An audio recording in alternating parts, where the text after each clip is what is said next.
Hello, everyone. Welcome to the most recent Cannabis Oversight Committee meeting. Going to begin by reading the public comment instructions, and then I will pass it over to the vice chair to lead us into the meeting.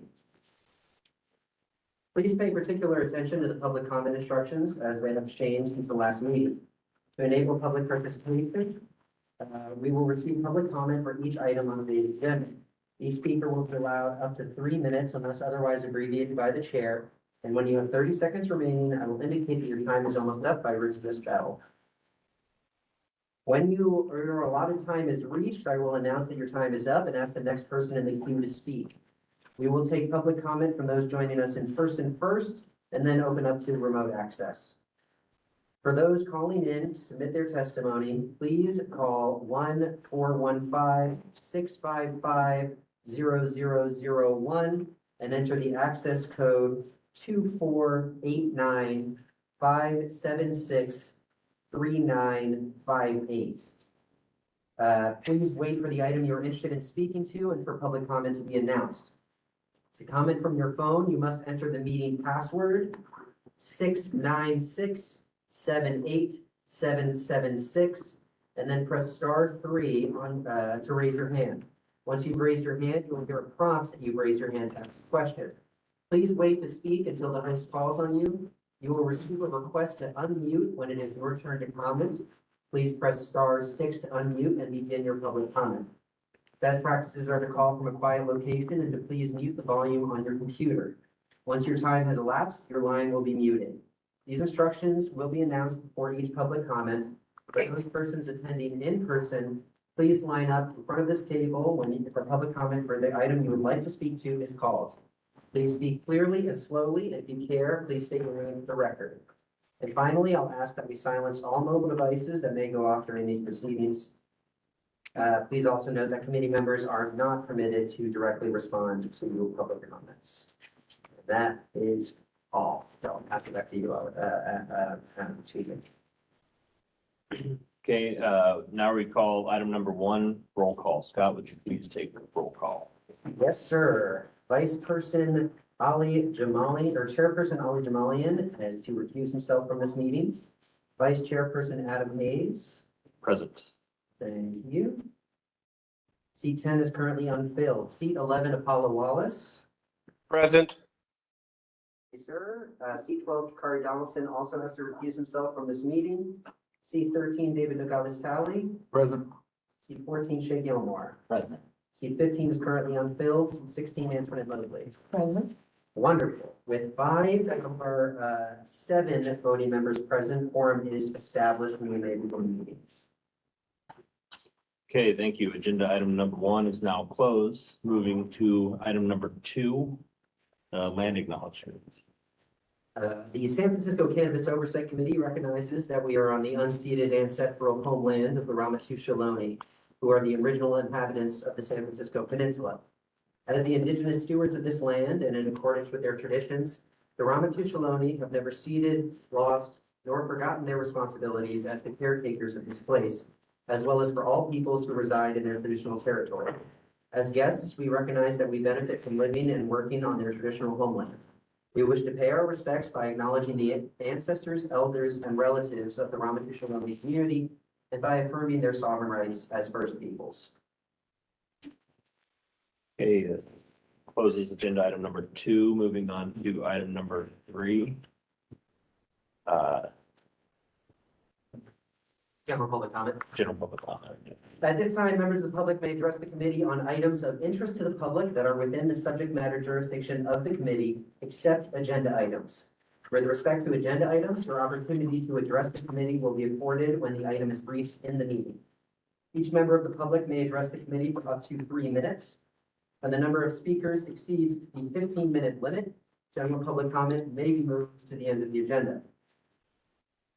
For any members attending in person, please line up in front of this table to provide public comments this time. For our remote viewers, please note that you have 2 options to provide public comment. The first option is to call in by phone. If you would like to use this option, please dial 1-415-655-0001, followed by this access code, 2489-576 3958. You may also need to enter the meeting password 696-78776, and then press *3 when prompted to do so. You may be muted if there are others in the queue before you. If so, please wait until you hear a prompt on your phone to unmute. This is the indication that it is your turn to comment. Please press *6 to unmute and then begin your public comment. Once your time has elapsed, you will be muted again. Option 2, you can submit your comments by chat. The chat box is open and I will read your comments as they come in. Looks like we do have some in-person public comments. Chairperson, the first person, feel free to come up to the podium, state your name for the record if you like. And as a reminder, I will ring that bell when you have 30 seconds left. You. My name is Ms. Graham Goodwin. I'm the media director of the San Francisco Brownie Mary Democratic Club. And the first thing I wanted to mention was that the San Francisco Brownie Mary Democratic Club will be meeting tonight at 6 o'clock. And if you're interested, we'd love to have you. We're going to talk about many of the bills that the governor either signed or vetoed, the election, et cetera. If you go to Instagram, BMSF415, BMSF415, that's our Instagram account, and you'll see a post today, has all the information, our agenda, et cetera. I wanted to mention that the newly signed, quote unquote, cannabis cafe bill, I've heard that some of the city departments in lieu of it, because of this, are meeting or gonna meet to talk about this. And I'd like to see members of the committee, stakeholders, cannabis stakeholders, the people who have dispensary consumption lounges be part of the process at the start. So I'd encourage the committee, I'd encourage the Office of Cannabis to make sure that as this thing develops, that there's better input up front so that the rules are reasonable. And I'd also like to mention, please vote and mention that CalNormal at calnormal.org has a voting guide related to cannabis. So if you're wondering if any of the candidates or things in the state relate, you may want to go there and do it. So thank you. Thank you very much for your public comments. The next member of the public, feel free to step up to the podium, state your name for the record if you like, and be these public comments. I will ring this bell when you have 30 seconds left. Hello, I'm Chris Calloway, equity dispensary owner in the city. And there's just a couple things I want to comment about. I guess I'll just follow up to Graham about the cafe bill. This would be a huge boom for us. My dispensary to be able to serve coffee and food, and I'm very happy that we passed this legislation. I just would ask the committee to perhaps, whatever you guys do, to put some pressure on the Office of Cannabis and the planning department to create legislation and a pathway forward for us to be able to open a cafe in our dispensary as quickly as possible. You can get mired down in back and forth with these departments for months, if not years on end. And it can really kill an opportunity. And obviously the industry is struggling. San Francisco is struggling, trying to, kind of reemerge and reinvent itself. We need our city department to act quickly with a sense of urgency to enact this legislation. So I would just urge you guys to do what you can to make that happen. The other thing I want to do is give the Oversight Committee an update on the struggles that I've had in Hayes Valley to open a dispensary, which is now 6 years in the running. I have a letter of determination appeal hearing coming up in October. And it seems that through the back and forth between the Office of Cannabis and Planning in regards to the 600-foot rule, that it's essentially come down to, Planning Department is saying that we can process multiple applications where there's a CU within 600 feet, but at this point, the Office of Cannabis has really just not referred my application to planning formally. So that was a little disheartening for me, knowing that they have an ability to create an equitable opportunity for me in this space, and others that are sitting in hold with their applications there's dozens of people that have applications on hold in the system. And unfortunately, they're just sitting there paying rents and waiting. I know the market is a little bit saturated for dispensaries, but all of these businesses are gonna have to reinvent themselves to some degree. And the Office of Cannabis is gonna have to come up with ways to process applications where there may be a CU existing within 600 feet and not put an equity person through the torture of 5 years of permitting in that process. It seems like when we protect the CU, we're really just protecting the landlords of San Francisco. That's not really the spirit of the equity program. So I think it's time for the oversight committee to take note of that. Perhaps ask how many applications that we have in the queue still with an updated look at the cannabis retail map and decide whether or not we should be perhaps looking at the 600-foot rule to open up more applications, what that framework would look like. So I just ask you guys to put that on your radar, and thank you for. Thank you. Next member of the public, feel free to step up to the podium, state your name for the record if you'd like, and begin your public comments. I will ring this bell when you have 30 seconds left. Hakeem Michal, Global Game Cannabis Company. I just wanted to bring it to you guys' attention. Obviously, we know the governor signed the cafe bill. I wanted to talk about it as well. And we are really behind the curve here. It's already October. If they're saying this is live 1/1, we got to get going now, today. I really hope there's maybe some emergency action like there was during COVID. You let us, build inlets or something like that on the outside and we'll deal with the permits later. Something to that effect. I did also want to bring your attention, the way that it's written is a little vague, and I hope there's some wiggle room there. So if someone has a consumption permit, that means people can consume on site. I got that part, but the majority of the retailers do not have a lounge. Would they be excluded from selling other products? If they are, this body would be leaving millions with an S on the table for sales tax and revenue for not only the business, but also for the city and state. So I really hope there's some sort of compromise that can be made there, if they're just gonna let it go for everybody, or if there's gonna be a bifurcated license where there's still like the consumption part inside, or if someone can have an off-sale permit where they can sell, products like, on the go, here you go, here's your coffee, here's your orange juice, here's your soda, along with your products. And for us, this new legislation is a life raft for many, many retailers that are suffering right now.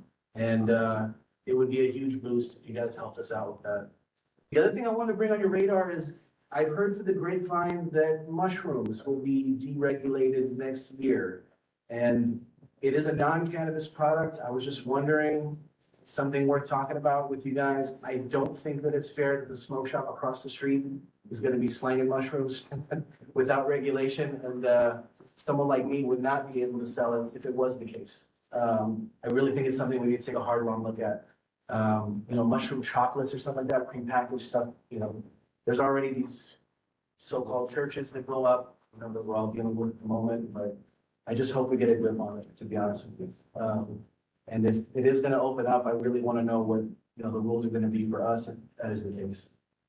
As far as the grants goes, I know you guys are gonna talk about it today. I reiterate my point. I really think it should be based on income, 10,000% threshold. For me personally, I think if you're doing over 5 million a year, you don't really need the grant. You're paying your bills, you're fine. Thank you for your time. Thank you so much for your public comments. Vice Chairperson, you finish your public comments. Feel free to step up to the podium, state your name for the record if you'd like. I'll begin your timer and I'll ring this bell when you have 30 seconds left to speak. Hello, everyone. I have been the equity applicant for about 5 years, going on to 6. About a year and a half ago, I signed a lease. I was working with the permit office or the building office, and I was told that the location was good to go. I was right on the cusp of the 600 buffer, but after further investigation, I was told that I am within. And then I was told that I was allowed delivery, and then I was told that I wasn't. All that being said, I've now been advised to lift my location and move elsewhere. I'm a self-funded company, and I'm now in a place where it's been very difficult to just lift from my current lease and move.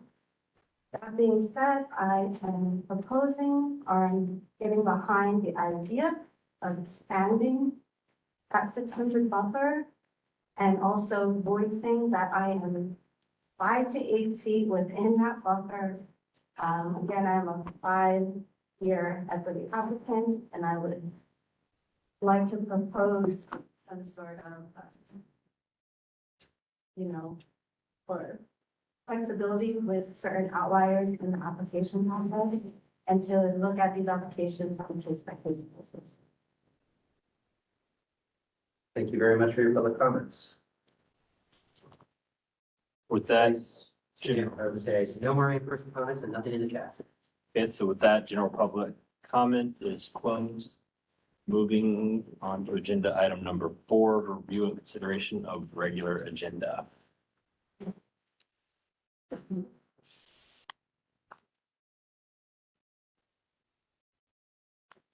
you have any motions for members of the committee to amend the agenda as it currently stands for today's meeting?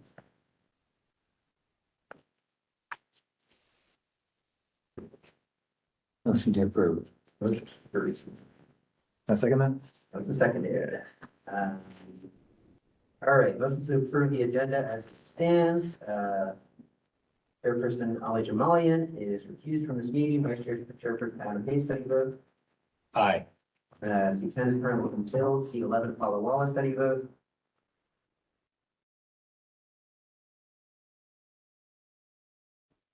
Apollo, can you hear us okay?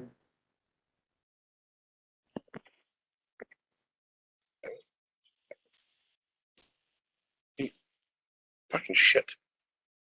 I think we got you there. Vote to approve the agenda for today's meeting, Apollo. Can you hear me? Yes.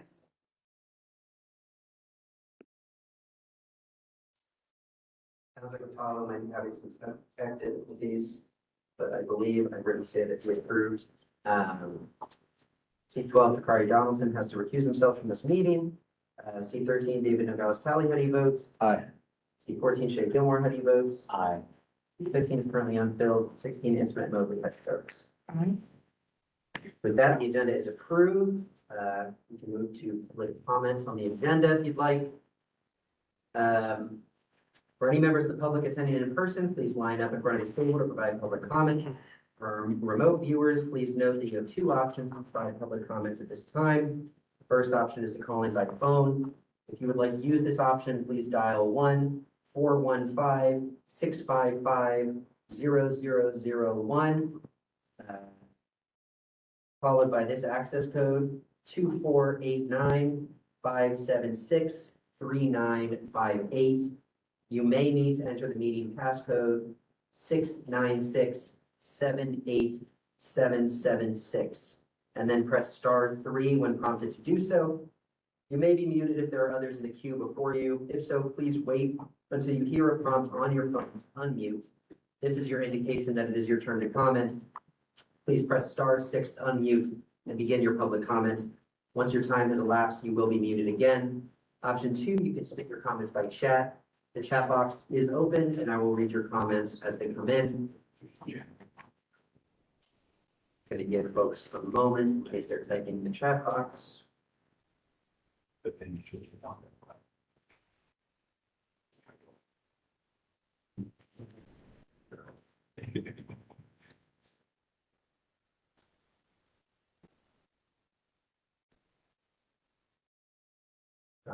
Yes, we're just going to take a quick, it does not look like there's any public comment at this time. So why don't we close out agenda item number 4 Okay. and then take a very quick break to look at a technical issue. That agenda item number 4 is now closed. We'll take a quick recess. Yes, we will be back in 1 moment. Thank you, folks, for your patience.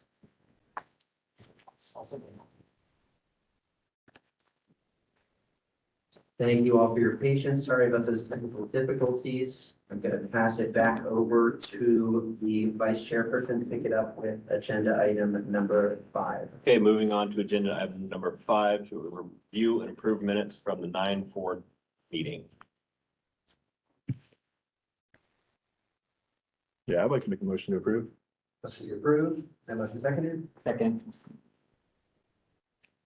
To approve the notes from the Last meeting on September 4th. Chairperson Ali Jamal is recused from this meeting. Vice Chairperson Adam Pace, how do you vote? Aye. Seat 10 is currently unfilled. Seat 11, Apollo Wallace, how do you vote? Aye. Thank you. Seat 12, Craig Donaldson is also recused from this meeting. Seat 13, David Nogales Valley, how do you vote? Aye. Seat 14, Shay Gilmore, how do you vote? Aye. Seat 15 is currently unfilled. And seat 16, Antoinette Mobley, how do you vote? Aye. With that, the minutes from the previous meeting are approved. Stop. Yes, sir. Did we take public comment? We have not taken public comment on this subject, but we will now move to public comment.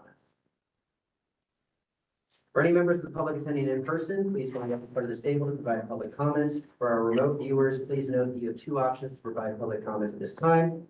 The first option is to call in by phone.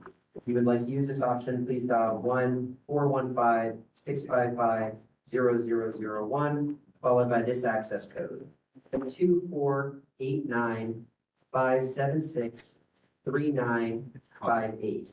You may need to enter the meeting password 69678776, and then press *3 when prompted to do so. You may be muted if there are others in the queue before you. If so, please wait until you hear a prompt on your phone to unmute. This is your indication that it is your turn to comment. Please press *6 to unmute and then begin your public comment. Once your time has elapsed, you will be muted again. Option 2, you can submit your comments by chat. The chat box is open and I will read your comments as they come in. Give folks online a moment in case they are typing comments.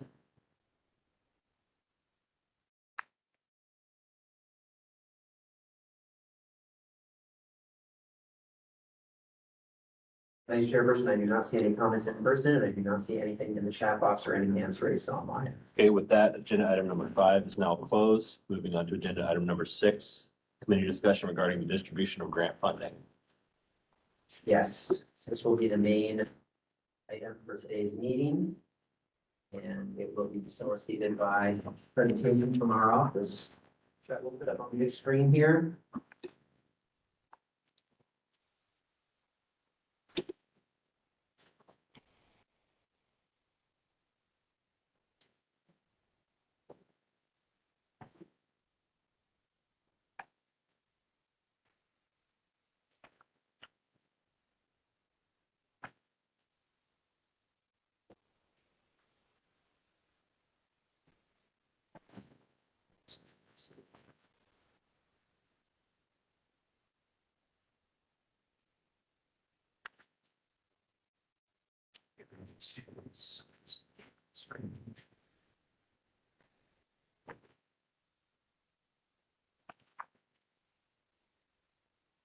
Right. Harry, do you want to lead us in here?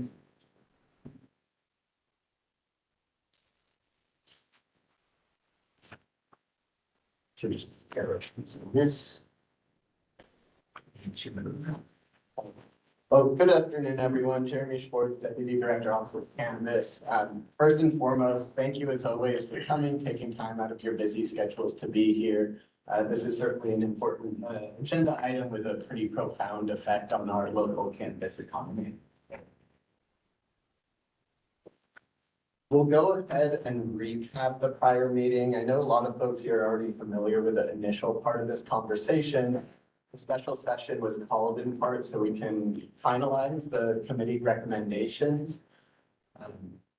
So we'll recap, we'll refresh what this next grant opportunity entails, and get into the meat and potatoes of the conversation, which is the disbursement criteria. Lastly, of course, we'll take questions and answers.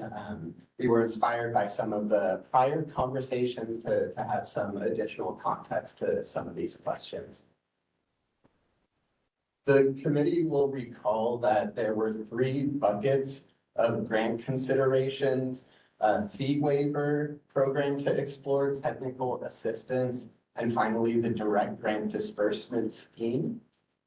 The first one was setting aside up to $250,000 for a fee waiver program that would benefit all equity permittees in our system. We continue to explore that based on the soft recommendation from the last go around, given how lengthy government processes can be. So we've already initiated those conversations with our city partners.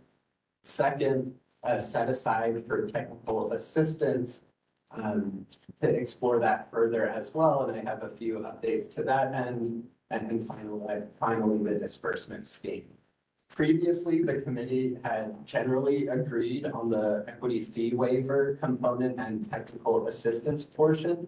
During this meeting, we will finalize votes for the three items. Please recall that there's about $1.8 million available for direct grant assistance and technical assistance as well. This is also inclusive of potential fee waiver. In addition to continuing to expand eligible categories, this has been informed by community feedback. Under the authorizing statute, there's actually only a handful of eligible expense items. Over time, we've learned from our operators, grantees, what would be especially helpful to them to unlock the extent of their grant award.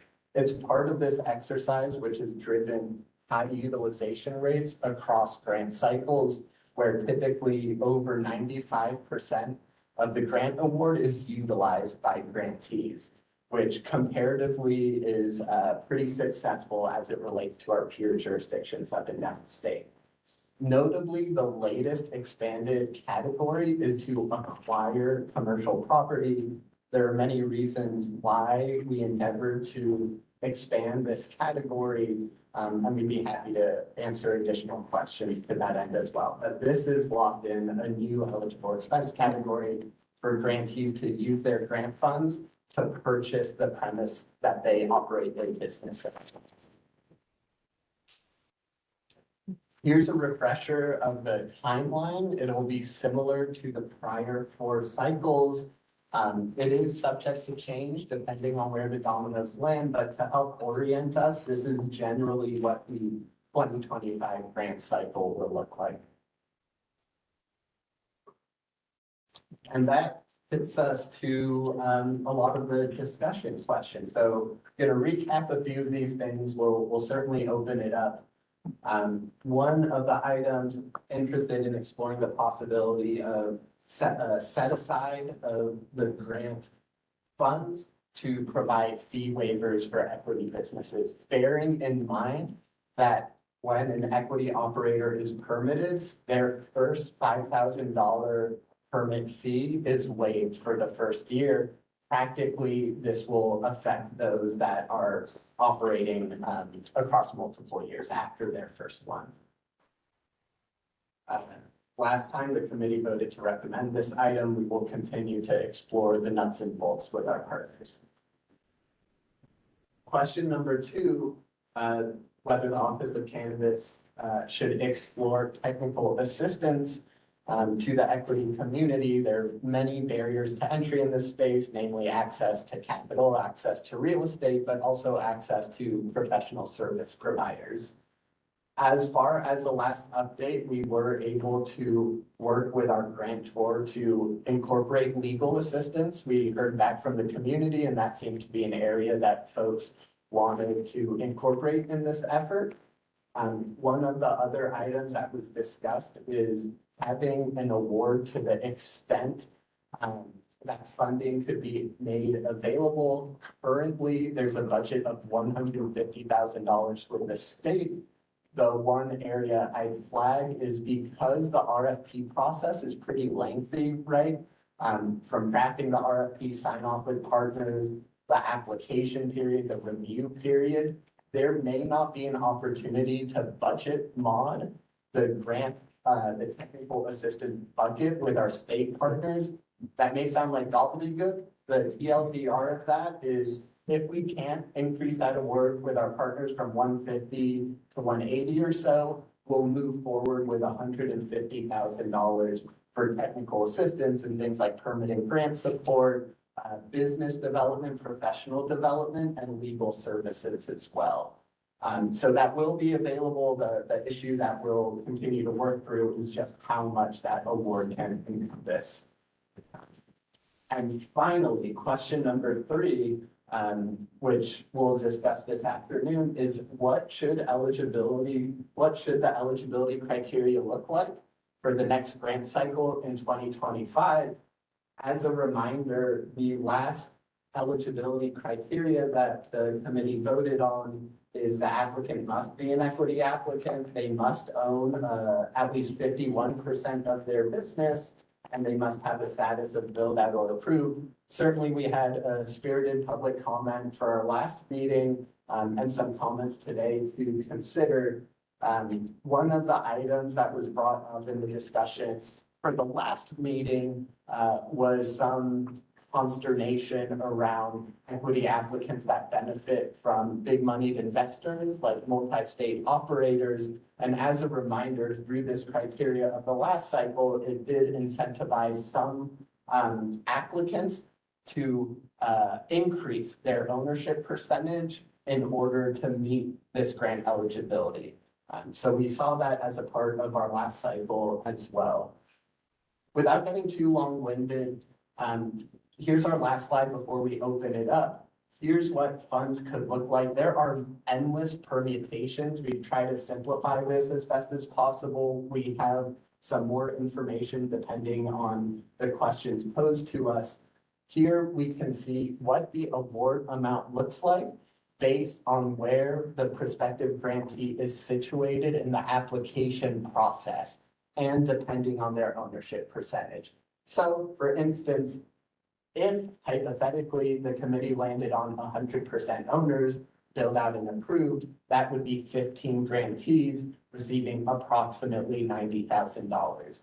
If it gets opened up to 51%ers and greater, that 25 number is inclusive of that middle column, and that would be about $56,000 a grantee. So depending on the questions you ask, we might have some data that fleshes this out more, but for this purpose and to keep things as simple as possible, this is about the ballpark that folks are looking at.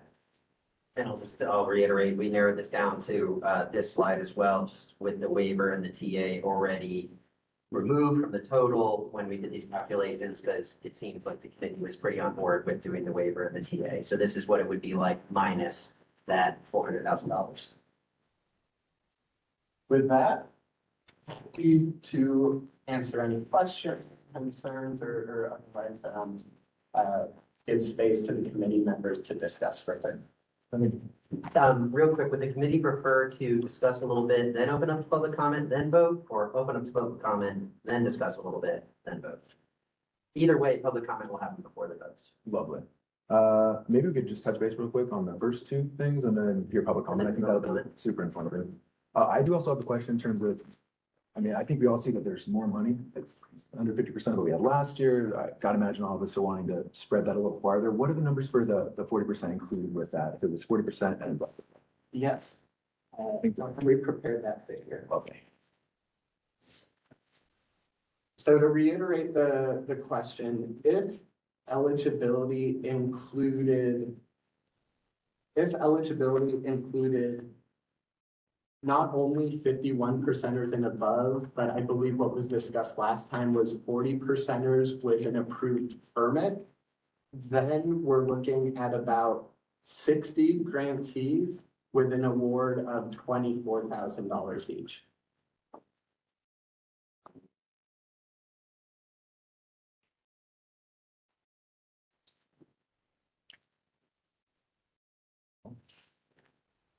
Do we have any concerns about spend down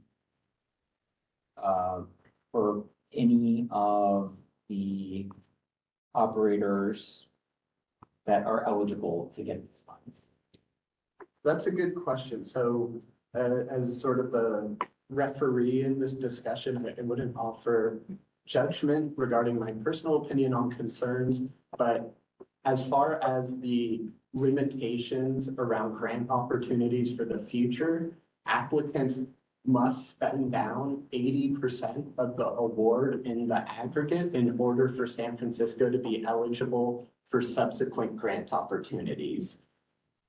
And Jeremy, I can sort of speak a little in the same vein.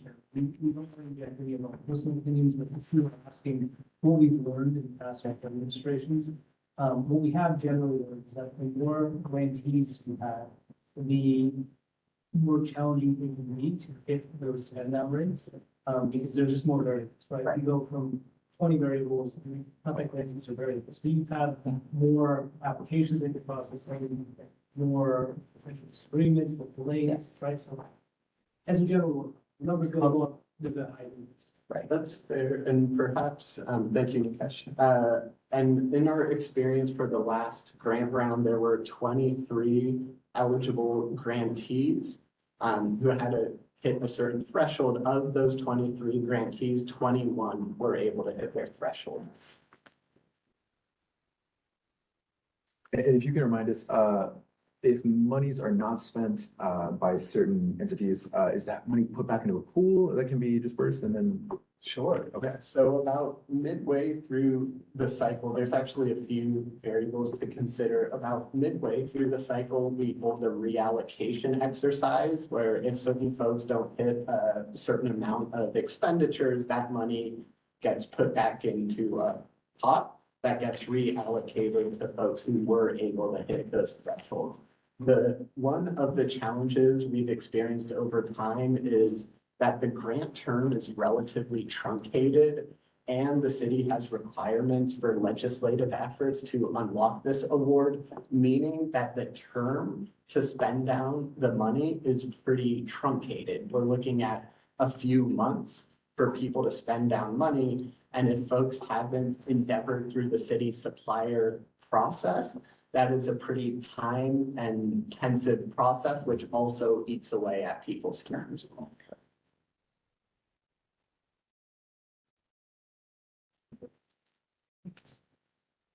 Questions, thoughts, anybody? I'd love to hear from the community. Yeah. Yeah, my recollection from last meeting is that we were all pretty much like where he's got on this discussion question 3. On those 3 criteria, we were like, yeah, after talking about these 3 different axes that we could look at, and he's got the chart, there. I mean, I don't remember us being decided on build out versus approved. Maybe that's in the minutes, don't remember. But no, actually right here, build out or approved. I mentioned it, but we didn't vote on it. Right, yeah, so I guess maybe I just have one question around, does it, on the last column, 51% to 100%, where you have the 14 that are approved, those are, I guess it's kind of just for every, well, there are lots, those 14 are distinct from the 11, correct? There's no, right? Yes, there's no crossover, but it is inclusive of the 8, if that makes sense, Exactly. right? So the middle column is all included in the furthest column. Exactly, right, it just doesn't Not up and Go down, left. down to, right, yeah, up to down, okay, got it. Okay, so, I mean, Perhaps a point of Yeah. clarification as you're thinking, unlike the disbursement criteria, the technical assistance would be made available for all equity Right. applicants. Okay, great. yeah, I think we're all agreed on the TA part of it, I think that all makes sense, and Angela was here, and that all clicks. I mean, I definitely want to hear from the public, like you, but I think that where we are is kind of in this, 3rd column, 11 to 14 range, I guess. Yeah, that's what I think right now. It's sounding like we want to open up public comments, I'll leave it to the vice chairperson. Yeah, so with that, let's open for public comment. Sure thing. Need to pull this off the big screen for a minute while we do this, just to run things, but I can pick back up afterward.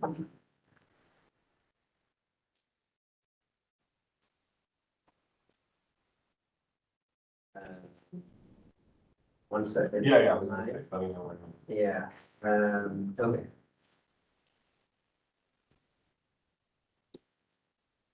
Let's see.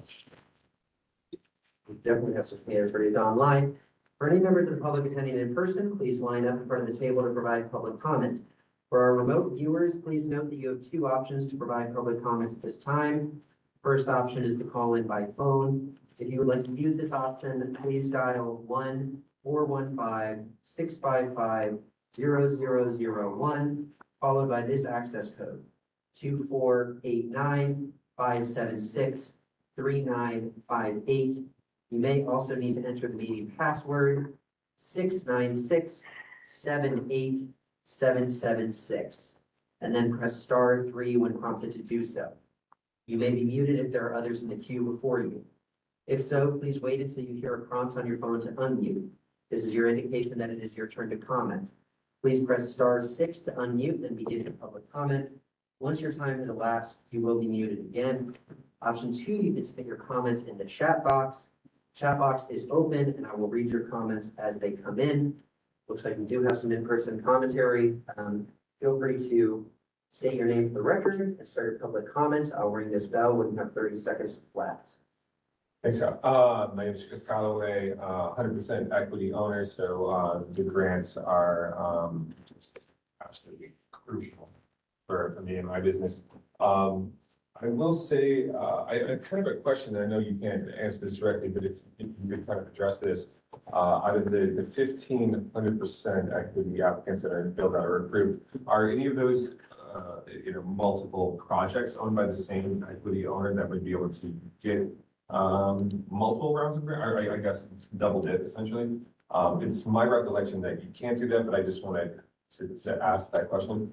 The other thing I will say is the ability to use grant funds to purchase a property it's a great thing, because I think it goes a long way towards creating generational wealth for equity applicants. And I have an opportunity to do that actually this year. And so if you guys can create a nuanced approach to the permitting or the grant process where somebody who's 100% owner who can purchase their property may have access to a little bit more capital versus somebody who's a 40% owner who's in build out that has a multi-state operator funding them.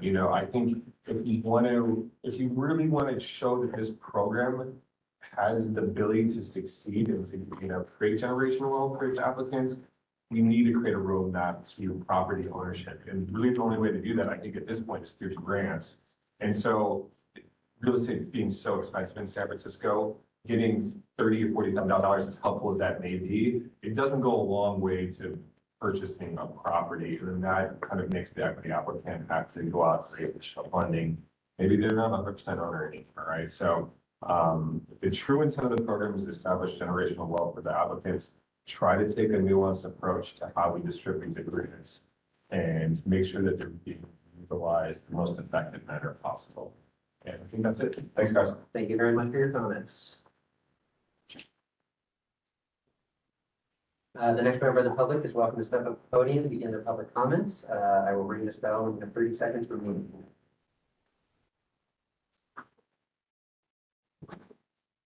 I just want to reiterate kind of what I said in the last meeting. I think the grant should be tranched out, meaning a 40% owner gets this much, 51% owner gets this much, and the most should be to the, the unicorns, as we call them, the 100% owners. I think it's the fairest way to do it. And then you guys saw the stats on the board. We knocked 75% of the people off the board the second you change the rules. And again, if the essence of the program is to help those in need, you really need to take a hard look at income. I think income should be the determining factor if you get it or not. If you're doing over $5 million a year as a retailer or whoever you are, you're making money, you're doing fine, you don't need the money. But if you do, then, I think, again, the most should go to the 100%ers, a little bit less goes to the 51%ers, and then, something at least goes to the 40%ers. I think that's the fairest way to do it. That's just my take on it. Thank you. Thank you very much for your public comment. So I do have a question. Sure. I don't know. Let's reserve questions. Yeah. For public comment. All right. As I said, I'm not 100% sure on the process there. It doesn't look like we have any more in-person comments. We definitely have some online comments. I just want to, we might have one more in-person comment. As they come up here, I just want to remind the folks online, as we unmute you to begin your public comment, please make sure that your comment is for this specific item, which is the grants distribution. If you have comments on other items, I know we had some technical issues with folks getting into the meeting earlier, so we will open up another general public comment after this item is closed for folks who would like to make a comment about something unrelated to the grants distribution, but still want to make a comment and put it on the record. So I just want to make that note for anyone who's online. I'm seeing some hands raised. I'm seeing some chats come in the box. We will certainly get to those, but we do have one more in-person comment. So feel free to step up to the podium, say your name for the record if you'd like, and I will ring this bell when you have 30 seconds left. Hello again, reiterating on what I said earlier. I'd like to voice and propose that there are a different method of inspecting and deciding on outlier applications. The build out and approved method currently is extremely rigid. And I would like to voice a third addition, which would be something like an arbitration framework that will allow applications to go into a cycle of review. We call it arbitration, we call it review, to surface outlier applications that are extremely close to build out a city. Thank you very much for your public comments. With no more in-person comments, I will move on to the online comments. We have one comment in the chat box that I will read aloud now. Shona, Axis of Love SF. My organization has requested for technical assistance and for the grant map to carve out for legacy compassion programs and spaces for the last 4 years. Legacy has been wiped off the map, and these grants are part of drug war reparations to those who helped build this. I am both equity and legacy and have had an uphill battle getting the office to verify and work with legacy. I request a direct meeting with the Director Patel to get the criteria ready for legacy plus equity carve out for this batch of equity grants. It's past time. Thank you. Thank you very much for your public comment. I will move on to the audio commenters from online. You will hear a prompt to unmute on your phone when it is your turn to comment. Please press *6 to unmute and then begin your public comment. Again, I will ring this bell when you have 30 seconds left to speak. After your time is up, I will mute your line and move on to the next commenter. So the first commenter, I'm sending you a request to unmute. Please press *6 and then begin your comment.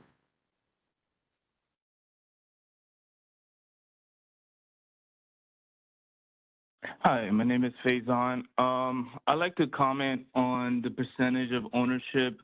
Last year was 51%, and I was in a build-out phase, and I couldn't get it because I was 1% off. And I am investing equity, and that hit me really bad because for the past 3 years I've been investing in rent, and this is supposed to actually help equity, and this didn't help me, and I am investing equity. There's a few investing equities out there. They're putting their own money on the line, and these grants are supposed to help all equity. And I definitely encourage Office of Cannabis to change that 51 to at least 50, if not 40. But please consider 50% ownership because that 1% hit me really bad. And again, I am in construction. I've been paying for the last 3 years.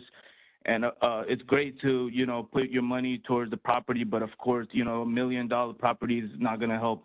But anyways, again, back to changing that 51 to 50 or down to 40%. And another proposal I have is if you have 2 different applications and you're actually investing equity, I actually want you guys to look into the investing equity. If you're in equity and you're investing in your own business, this grant should be able to help you.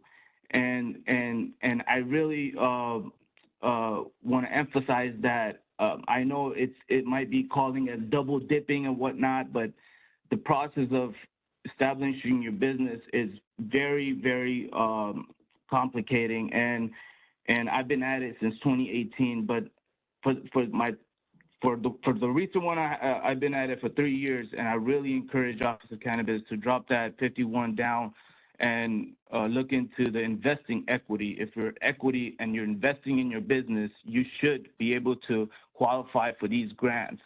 And that's my comment. Thank you, sir. Thank you. Thank you all. Thank you very much for your public comments. I will now unmute the next commenter. Please press *6 to unmute and then begin your public comment when ready.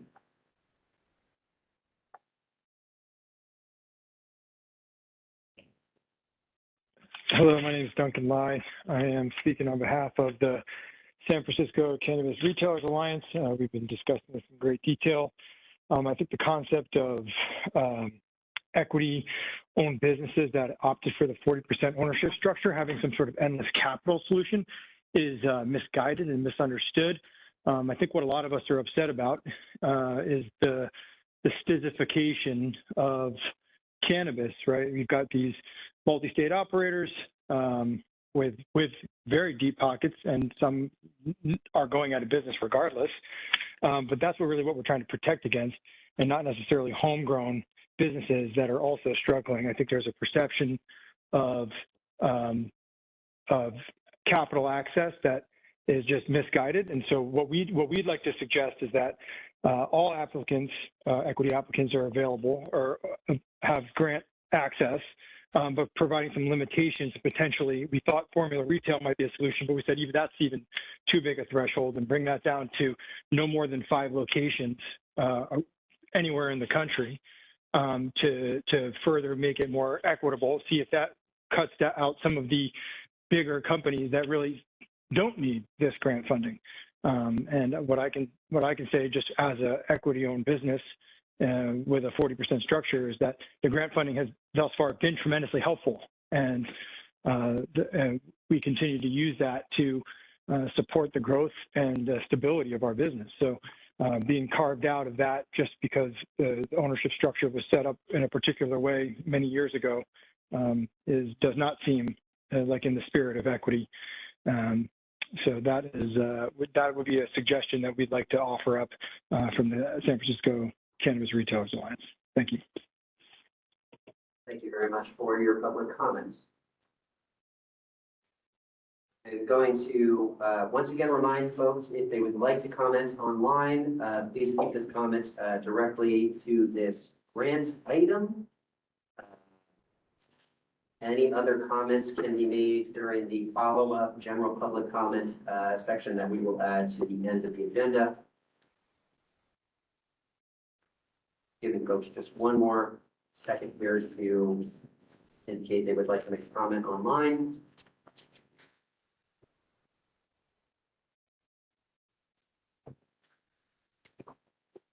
I've not seen any new comments, and I see no one else in person who would like to comment.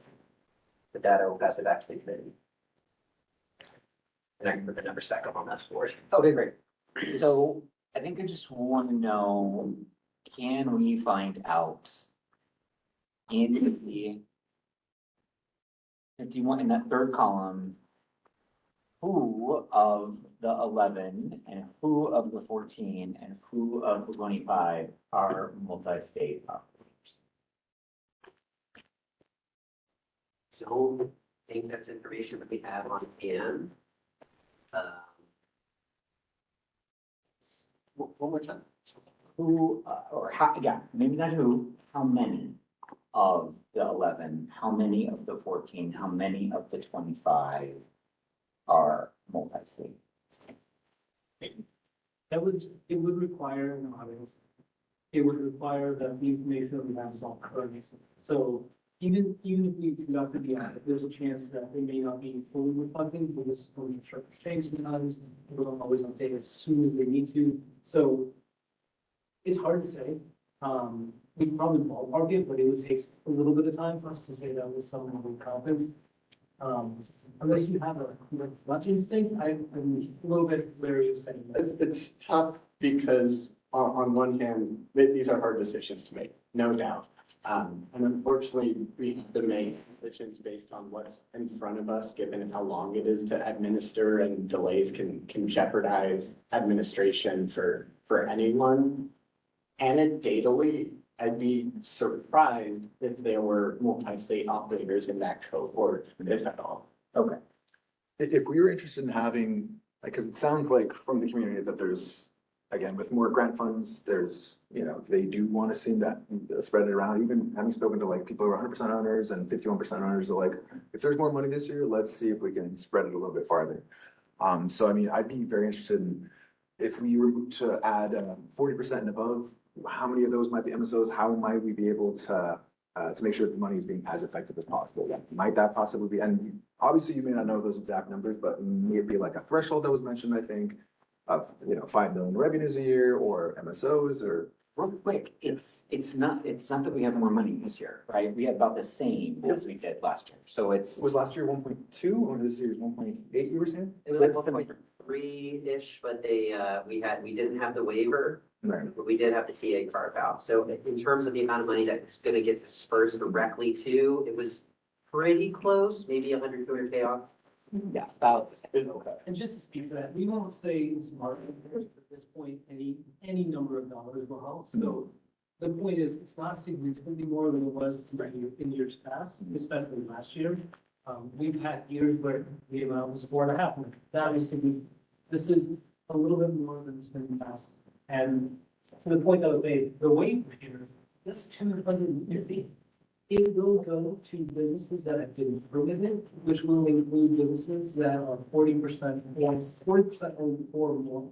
So there's a portion of this that's sort of addresses what we're hearing. I think what the committee is now deciding is that enough portion?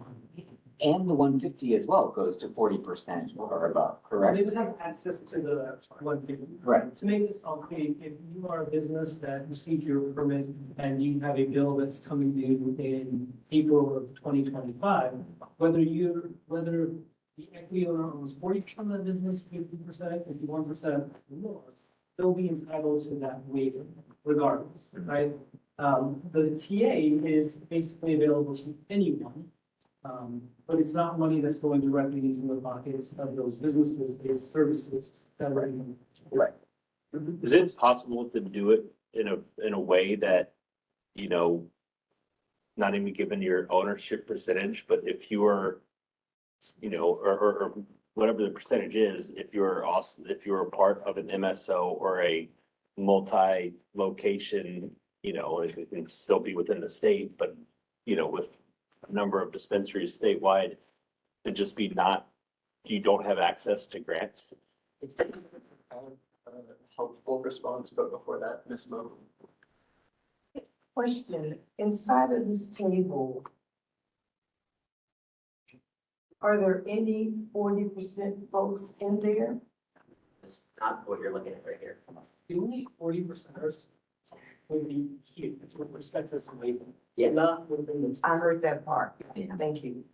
And so then my follow-up with that would also ask the question,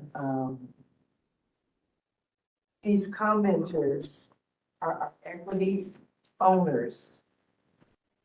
What section of this document are they speaking about that they are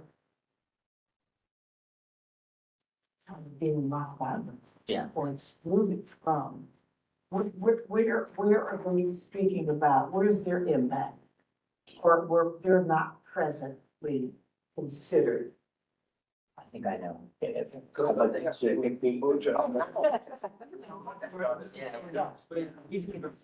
it's because, have that third column there, 51 to 100, right? They're not in there because they have 40% of the business owned by a verified equity applicant. So we're saying in that third column, no business that has 50% or less, right, which would include 40%, right, because that's less than 50%, is eligible for for these funds. Only those businesses that have a verified equity applicant ownership of 51% to 100 are included. And maybe what's helpful here as well, and actually that's spot on, is when we talk about these percentages, we're referring to the percent that is owned, the percentage of the business that is owned by someone who's been verified as an equity applicant by the office of campus. So when we say 40%, what we're referring to is a business that is 40% owned by a verified equity applicant. When we say 51 to 100%, it in turn means that that business is 51 for 100% owned, or somewhere between 51 and 100% owned by the verified equity applicant. In this first column, where we say 100% verified equity applicant, that means that the business is entirely owned by the verified equity. Okay, so that's kind of a, for me, a double-edged sword, because both times you mentioned verified. So there's the verified 40%. And forgive me if I'm appearing to be the devil's advocate, but I just want to understand the equity applicant side of it. So they both qualify as verified. My next question is, why is it that it's set at 51% versus 40%? I can't wrap my head around that either. And I think that's what commenters are asking, like, we're verified too. But why aren't we considered like? Well, we kind of discussed that in previous meetings. 51% threshold and 51%, and we're both verified. How do you, hold on a minute, how do we help them make sense of that? Also, additionally, my thought would be to how many, if we were again to do 40%, I think you said 60, how many 40% are in build out? How many 40% are in improved? You know, because I know it's going to make the pot smaller, but in the, you know, in the effort of equity and inequity. It will. Yeah, for starters, nothing is just set. You give us the numbers that we give. For sure. Like right now. You know, we're just having a discussion, so I'm just thinking of being on the other side of it. So I guess their same concern, if I were for this, would be mine as well. And so how do we kind of modify that? We did. Yeah, yeah. But I want to try to answer your question. I'm so compassionate Yes. for the equity applicant because I know so many of them. Yes. And I know what they've undergone, you know, during the Kamala Harris administration, you know, doing jail time, all of this. So there's, and I'm proud to see today that whether they're at 40 or 51%, they're employing people, they've got local businesses here, you know, they're providing a service to the community. So I just think about principle. I think about principle more, I guess, in essence, To your when I'm point. looking at numbers. To your point. That's it. Yeah. To your point. Thank you. We discussed at the last meeting, right, this exact thing that you're talking about. We went over this and we had the same conversation about like, and we had the different column up there at that last meeting that showed the 40% distribution like you're talking about. And I think tell me if I'm wrong, please someone correct me on the committee if I'm wrong, but where we landed was we felt like giving more money to businesses that were more owned by the people that we're trying to do justice for, right? The social equity social equity applicants, verified equity applicants would be more desirable for us, given that's the same amount of money that we had last year virtually. This is the same decision that we reached last year. We are now, given what you just brought up, Antoinette, the comments that we're hearing from people that we're not allowed to respond to them directly, so I'm just saying, we have heard in general some comments. It doesn't surprise me because there are far more, right, that are less owned by a verified equity applicant. That's just a fact, right? But there are more 40%ers than there are 51% and above, right? So it is a question of given the same amount of money that we had last year, are we going to give less than we gave last year to the awardees? Or are we gonna give about the same? Right? What I'd like to plug in here, and yes, this is a very discussion and the purpose of this meeting. Because there are many ideas and permutations, I'd like to note that GoBiz recently issued its solicitation for the next grant cycle as well, meaning that there will be another opportunity should we hit our thresholds for another grant discussion. San Francisco being one of the few, if not the only, who has routinely been awarded this grant year in and year out. So if there's a desire for additional information, I would float that there may be an opportunity for us to look at our data, whether it's MSOs, something else, to equip the committee for that conversation for the subsequent cycle as well, just as a third item. And just to add to this, Jeremy had mentioned earlier that we are a little bit on the platform, and we are still. At the end of this meeting, the committee is expected to make recommendations. It's very unlikely that there will be another bite of this apple before this committee sunsets. So today, to Jeremy's point, we will need a set of recommendations to prevent delays to the program. There will be future opportunities to have this conversation. But just to bring it back to what we were talking about at the time, or at this moment, Shay, you're right, that it ultimately comes down to this conversation around the same amount to the same number of people, generally speaking, last year, or less in total award, or less in individual award amount. What's the most? That's the conversation. Yeah.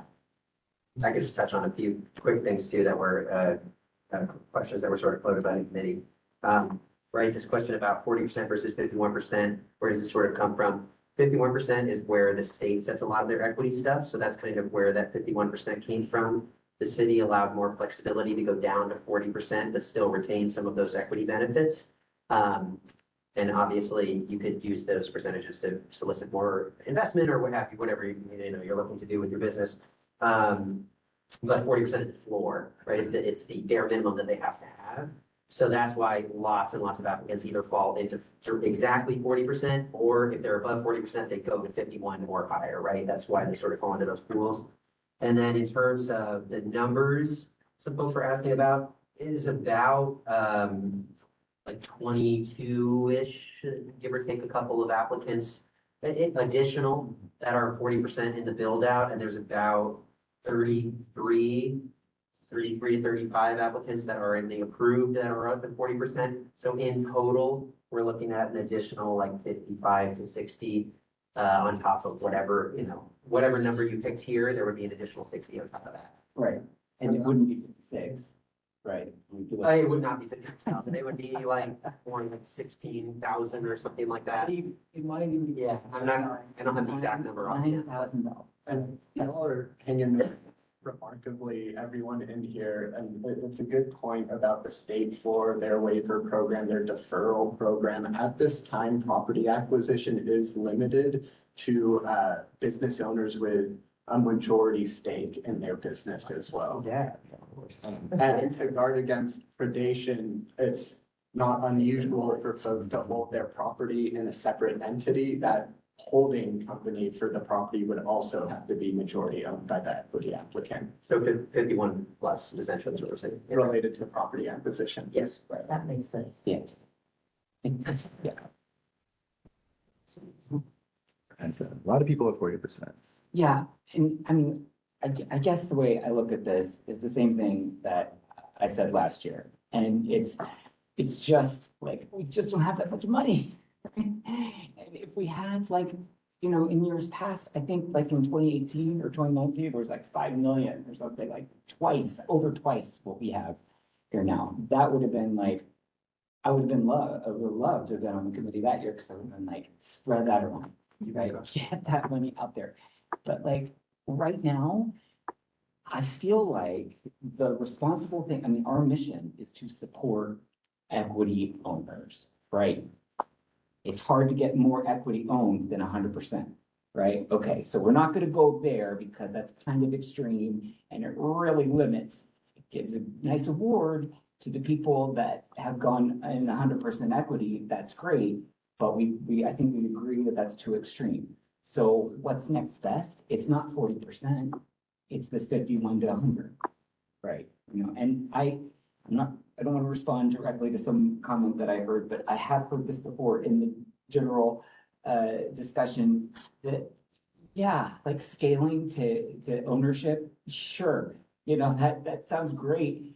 I'm already proud of this department and the work that you've done to get us this far organized, right? I mean, maybe in later iteration of grants, like we can look at ideas like scaling to ownership percentage to really, funnel more money to the ones that are, like Antoinette says, are the putting their real, skin in the game. 100% owned. They're not taking on any investors. It's just them against the world. Essentially, we want to try to help them, sure. But right now, I think, like Nikesh says, we have to make a decision. I think it's in that third column. I'll say one thing I've heard is from like 40% owners is that like, and you make a good point where my thought is there is not a lot of money and try to do a triage to make sure that people are hurting the most or people who possibly have the most on the line are able to be helped. And I think the funders are saying, I'm equity too. Like, why shouldn't I be able to get a piece of this? And super understandable. I think even still, having spoken with 100% owners and majority owners, they're even saying too, like, that's fair. Like they should probably get a piece as well. And with an extra 60 people, that becomes a very small slice for a pie. I still think if we have even some kind of tier system where even if you split it up a third, and a third, if you're 100% VEA, 30%, 33%, 50 to 99%, 33% of the grant money should go to you. And then that last third, 40 to 50. Absolutely. And if you're 40 to 51 or 40 to 50, a third should go to you. And that way, that piece of the pie is going to be a little bit bigger for everyone else on the line. I think that's more consistent with our mission. I like what you said. We don't have it as an option. Yeah, I don't think it's ideal, obviously, and I think the numbers are a little strange as well, but again, having heard from people who are, 40% owners, having heard from 100% owners, Sure. they all want fairness, and they're, not against each other. or anything. I mean, you think about this, you may have your 40% who need to just make payroll this month. What if that 9K or 10K floats in through that month? I think what happens with the 40%ers a lot of the time is there's a handful of them that are backed by these large MSO operators, and that's where they get kind of put into this negative category. So it's unfortunate for those operators or those equity owners to be grouped into that category where these MSOs come in and say, okay, you're 40% owner, they're just using these people to get their licenses. So and that's why it's an unfortunate situation, but that's what happens to that group a lot of times, from what I've heard from speaking with people. And I think I think there's like way more, we need to like dive into this. However, in the essence of time, I don't believe we have the time to do that for this round. So it's unfortunate, like, seems like we need to kind of like land on something now, move forward, and then continue this conversation throughout the committee for future grant rounds and be able to properly like do this in a way where we feel it's equitable to everyone involved. I think that's a great point. Again, I don't think we're going for something perfect. I just think something that makes the majority of people happy and maybe, has a sense of fairness. I would love to see numbers on MSOs for 40%ers next time, or, not more than 10 shops in California, just because, you have that size if you're still needing grant money. I mean, if they need grant money, I think they should come and say, hey, we're not doing well with grant money. A clarifying question. It is true that, and I've heard everyone say on this committee about, wanting to, try to limit the support that we're taking away from verified equity applicants and giving to MSOs. It is true that the farther up you go in verified equity applicant percentage, the less attractive an MSO or the less attractive the business is to an MSO or any investor, right? Yeah. That's true. So, I hear everyone saying when we don't want this money to go to MSOs because they don't really need it and they're just kind of, all that stuff. the safest route for us, if we were really, if that were our own criterion, the sole criteria, then we would just do the first column or the second column, the 100%, which there's clearly no MSOs in there, right? Because why would they? They're so unattractive to them. There might be one in the 51 to 100%. We have heard from the office, we think it's a very small number, so, right. And they think it's a small number for even the 40% too. But we know that 51% to 100% column is gonna be less attractive to any MSOs or out.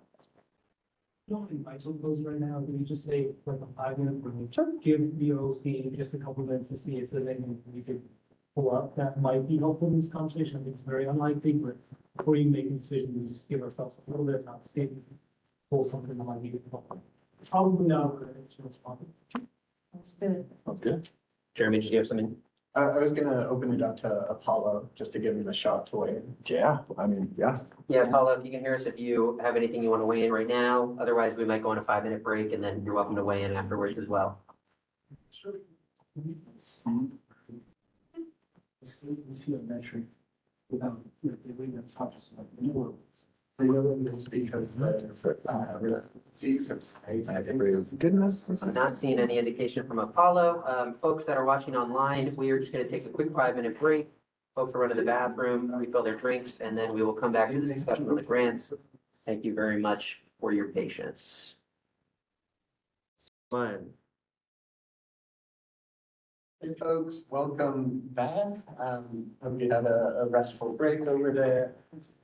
We looked into a few things, so we can't quite delineate the number of MSOs, management agreements at this time. It would be a heavier lift, and we would want to give you accurate data. But to reiterate, in addition to the breakdown we see here, to one of the committee members' comments that if approved permits in the 40%, between the 40% and 51% range were included, that's about 34 operators. Some have multiple businesses, but in that ballpark would lead the collective cohort with about $24,000 each in award. That includes the 25 you see there, plus the 34 or so permitted approvers, permitted operators with ownership interest between 40 to 51%.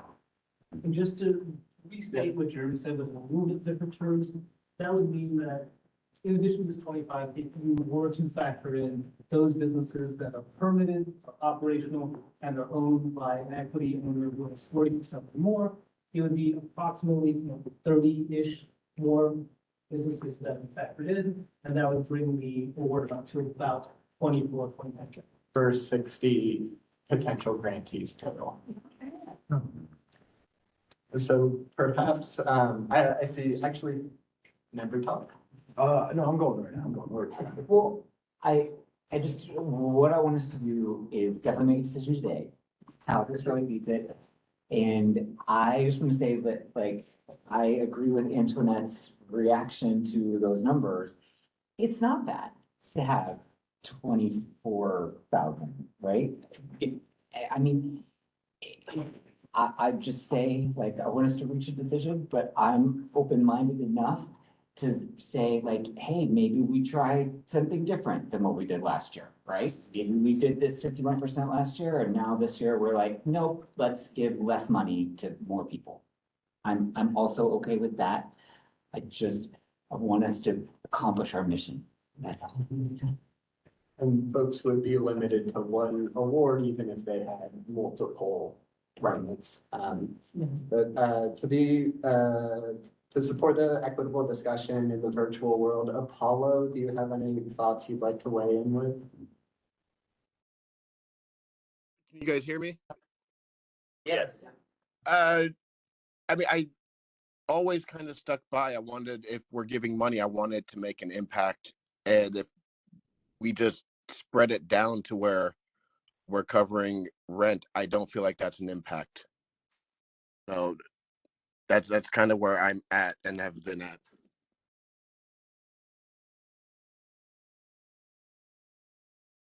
I think that's fair. I mean, we definitely hear that operators, there's so many costs and everything. Yeah, I think the thing we're just trying to narrow down is whether we should spread it a little farther or whether we should make it, everybody or just the majority. I think we generally have a consent. Well, I don't know. Yeah. I'd love to see. Well, if folks want to propose motions, we can see if these get seconded, we can take votes. Would we do just to, because I think that the point that Antoinette has raised is really important. We've heard it raised everywhere in this conversation. Could we have like two separate resolutions and we just figure out which one? I think we just want to take a vote and. Oh, like one versus another? Yeah, like 40%, one's 50, one's 100, and just see how we. And the question would be vote on each of them, and then whichever one has more is the idea, or? Yeah, what if they both pass? Yeah, that's a good question, Scott. Yeah, yeah, it's. I think what the move would be is to propose one Yes. and see if it passes. So possibly propose the lower number. Or the more exclusive, more exclusive one, I think, so to say, yeah. Okay. More exclusive filter, the more exclusive, So set like of if, filters. so 40% and like see if that passes. And if it doesn't, would we have the opportunity to vote for? Yeah, we can the continuously 51? make motions and second and then vote on them as long as they don't pass. If they do pass, it will be considered the recommendation, so just. What are our thoughts on, again, having more pieces of the pie, but maybe having buckets where it's a third, a third, a third? And the attempt to maybe get more money towards 51% or 100% owner, just. Is that something we could get done today, or is that something we should work for towards the future? And not to totally disrail, but I would defer to Jeremy on whether or not we can even create a distribution scheme like that. I don't know. If it's not, then. I don't think we have time. Yeah, to that question, we would not want to provide inaccurate data to inform an important decision. But to the point about mechanically what to do, however you'd like, you can all even go around with your preference and go for there. But the floor is certainly yours, so whatever makes sense. If you want to propose something first or express your desired outcome first, we're getting to the right step. Yeah. My reaction to what you just said is I like it, but I don't think we have the time for it. And I think they need us to make a decision today. So what you just said sounds great for next year. And Are we saying it'd be difficult to figure out the numbers now, or if we were able to just say 33 and a third, split between 100%, 51%, another one? kind of be like wandering in the dark a little bit, because you can see already the obscurity we have with this amount of work that they put in to clarify things for us. We're still asking questions like we can't see directly, right? Yeah. If you were to go with your suggestion, we'd be scrambling the data even more. So we'd see even less. My thought would be without that data, seeing how it is with the 51 to 100% saying, okay, there's, 15 that would be in the 100% bracket, there'd be possibly 25 that would be in that second bracket, and then everybody else 40% and above, or. Only quick thing I'll throw out there, just to help guide the discussion, I did a little bit of quick math when you threw out that suggestion earlier. And you will have a slightly weird situation where like the people at the 100% end of the bracket will receive a smaller grant award than the people at the 51% part of the bracket because there's more of them. If this is making sense, because even if you split it up into thirds and then divide those thirds into chunks, you will end up with disparate amounts, different people getting different grant sizes. And I don't know as much about the grant allocation rules. It's tough, and not only that, but if folks need to lock in their status by the end of the year, these numbers will naturally fluctuate between now and the end of the year, which might compound some of these issues. And I'll just note too, it should be obvious to everyone here and online, but we will probably run about 15 minutes over time, just so folks are aware. Yeah. I get what you're saying. I like it if we had the time to put in more work than we just did in 5 minutes of sketching it out. I would hate for us to jump into your recommendation here that one causes a bunch of changes in ownership that are gonna have to happen by the end of the year. That's when we're saying this applies by December 31st.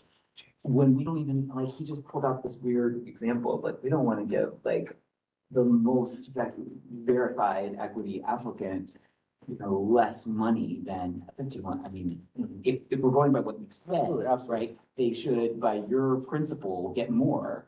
And, Would we be interested in possibly tweaking that to make that a little more? well, but then we would just be not operating by principle, we would be actually just trying to construct an outcome that, you know, we're just trying to like whack-a-mole it at that point, right? I think this, I like what you're saying. It sounds very creative. We just don't have the time for it. When we've got these numbers from the office that we can actually take some action on, you know, I think it's our mission to take what we got and make a vote. And real quick, what are our thoughts on the 40%ers? I have a question. Yeah. Now, in this waiver amount, last year, how much of that waiver money did we use? Was there any balance left over? There was no waiver. No. So it's There was no waiver last year. That's right. So this was So this is gonna be its first, introduced in reaction to some of the conversations about ways to make funding available for as many people as possible. So that this waiver is new for this cycle and would capture every single equity operator after their first year. including the 40%. Yes. so approximately, how much money could each tier, the 40, the 51, the 100%, how much can each of them apply for in terms of waiver? And how is that? It's $5,000. So essentially the fee to get to renew your permit is, and to get your permit issued in the first place is $5,000 per permit. So most businesses will have one permit, maybe two permits, so $5,000 or $10,000. More than that. And then essentially all equity operators get their first year fee waived as well. So this wouldn't apply to them because they're already getting the fee waived. This would only apply to folks who are in their second year of business, in which case it would be $5,000 per permit, but I think we would be doing $5,000 per individual essentially. Per business, so the set aside here would be up to 50 businesses to benefit from the fee waiver. Which, based on our quick and dirty math, it's kind of in line with the 40%ers, you know, it kind of captures the whole equity community right now with a little bit of give or take.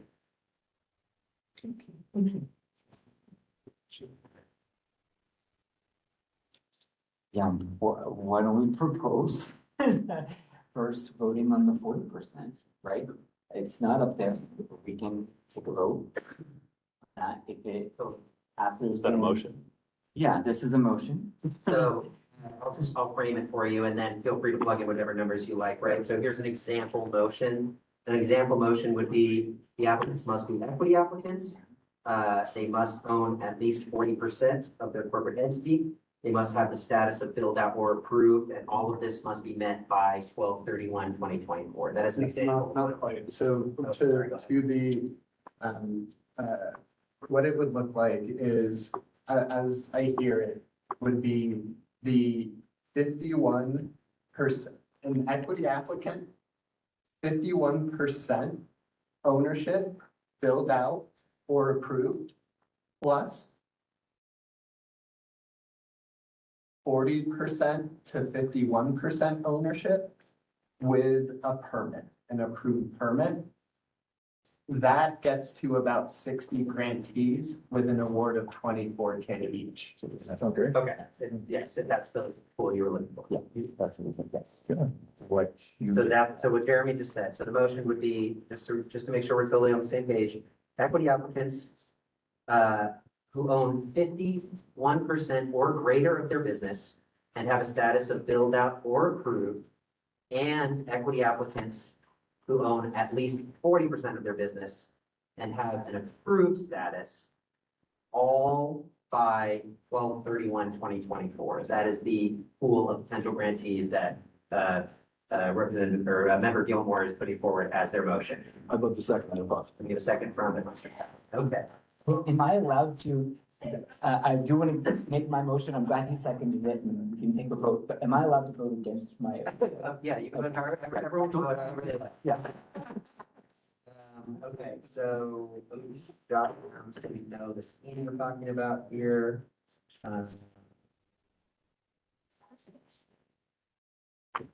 Okay.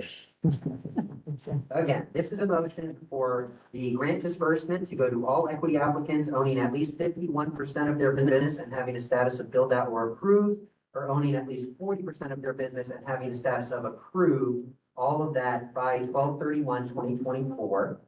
For that motion, Chairperson Ali Jamalian is recused from this discussion. Vice Chairperson Adam Haynes, how do you vote? Nay. Nay. C10 is currently unfilled. C11, Apollo Wallace, how do you vote on that disbursement scheme? Nay. C12, Jakari Donaldson is recused from this discussion as well. C13, David Agostali, how do you vote on that disbursement? Aye. C14, Jay Gilmore, how do you vote on that disbursement? Nay. C15 is currently unfilled, and C16, Anne Smith Longley, how do you vote on that disbursement? Aye.